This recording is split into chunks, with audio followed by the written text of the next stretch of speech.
पितामह भीष्मकर एतादृश्य निराशपूर्ण वाक्य शुणी दुर्योधन कले कौन है मु लक्ष्य राजा मौड़मणि मान गोविंद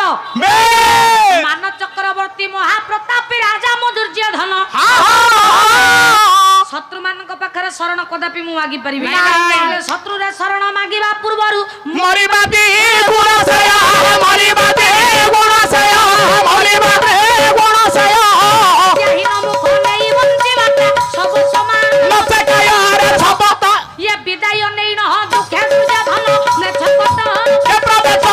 ने छपत के प्रवेश ये सुरपासे शरण मागई रक्षा कर प्रवेश पितामह भीष्मक ठारू विदाय नहीं बोले पितामह मते आपण एही उपाय देले शत्रु मानक पाकर शरण मागिबा पूर्व जदि मु मरि जाए हुए तो भल हबो